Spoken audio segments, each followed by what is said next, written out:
So let's talk about 1807.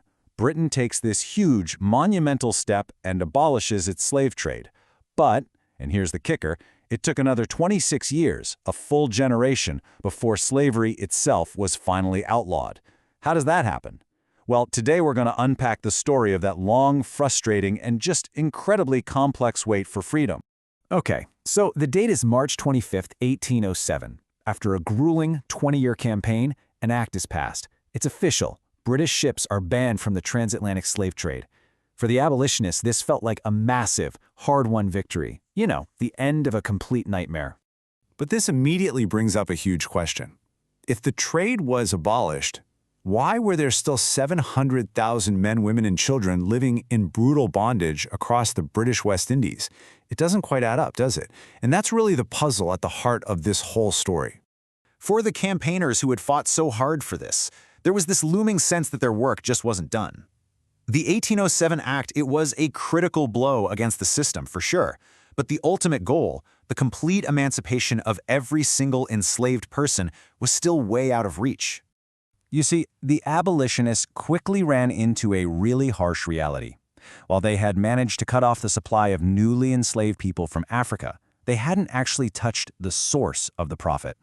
And that was the brutal, forced labor of all the people already in the colonies. I mean, just look at the West India docks in London. That was a major hub of the slave economy. Now, you'd think business there would just collapse after 1807, right? But the exact opposite happened. The amount of slave-produced sugar, rum, and coffee pouring in more than doubled in just a few years. The existing enslaved populations were simply being worked even harder to meet demand. The profits just kept on rolling in. So why the long delay? Years later, the famous abolitionist William Wilberforce tried to explain their strategy. He admitted that they knew slavery was evil, but he said they believed attacking the entire system at once was basically impossible. So instead, they targeted the slave trade, which they saw as the weakest part of the whole rotten structure. Their strategy had a name: amelioration. The logic, at least from their point of view, seemed pretty sound. They figured if planters couldn't just easily replace the people they literally worked to death, they'd be forced to treat their existing workforce better. The hope was that slavery would kind of reform itself out of existence. Well, it turned out to be a catastrophic miscalculation. The data was just undeniable. Instead of conditions improving, they remained so brutal that enslaved populations in the Caribbean kept shrinking. It became painfully clear that their hands-off approach had completely failed. A new, direct assault on slavery itself was needed. But launching that new campaign, that meant declaring war on one of the most powerful political forces in British history, the pro-slavery lobby, also known as the West India Interest.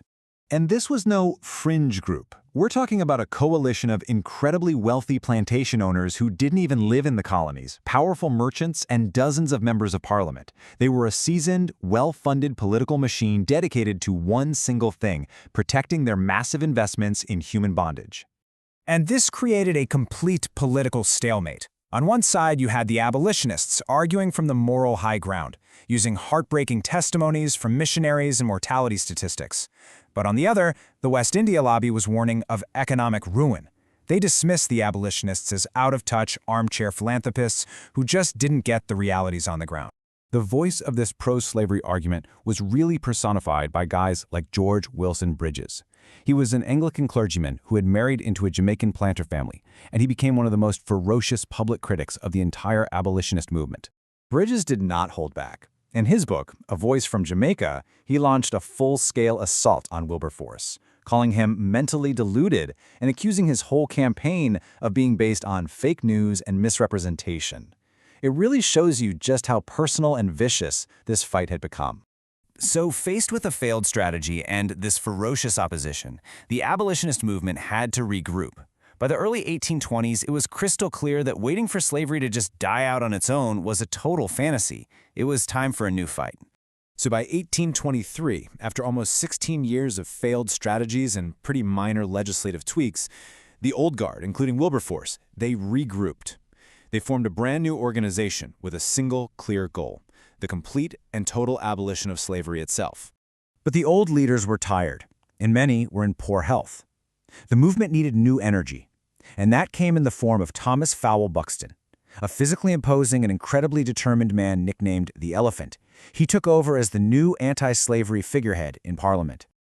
But the new anti-slavery society was immediately hit with a huge internal crisis. I mean, they all agreed on the goal, emancipation, but they were deeply, deeply divided on how to actually get there. So the movement was now split right down the middle. On one side, you had the gradualists, led by Buxton.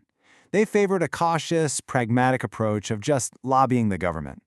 But on the other side were the radicals, inspired by figures like the Quaker activist Elizabeth Hayrick, and they demanded nothing less than immediate, unconditional freedom. Now, Buxton's gradual approach seemed to get a win when the government passed these resolutions in 1823, promising progressive improvement. But it was a trap. The resolutions were vague, they had no timeline, and they effectively just postponed any real action. And this left the radical wing of the movement absolutely furious. And this is where Elizabeth Hayrick delivered a massive jolt to the movement. She published this hugely influential pamphlet with a simple, powerful title that became the radicals' new rallying cry: immediate, not gradual emancipation. Fed up with the slow, compromising tactics of the parliamentary leadership, the radical wing decided to take the campaign back to its roots: the British public. So they revived the exact same tactics that had worked so well in the fight against the slave trade. Mass petitions with hundreds of thousands of signatures flooded Parliament. Nationwide sugar boycotts were organized to hit the planters where it hurt, in their wallets. And public rallies put direct, popular pressure back on the politicians. You could feel the momentum starting to shift.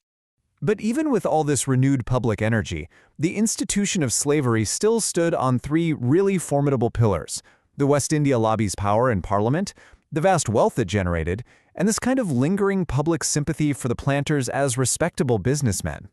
So the stage was set for the final showdown.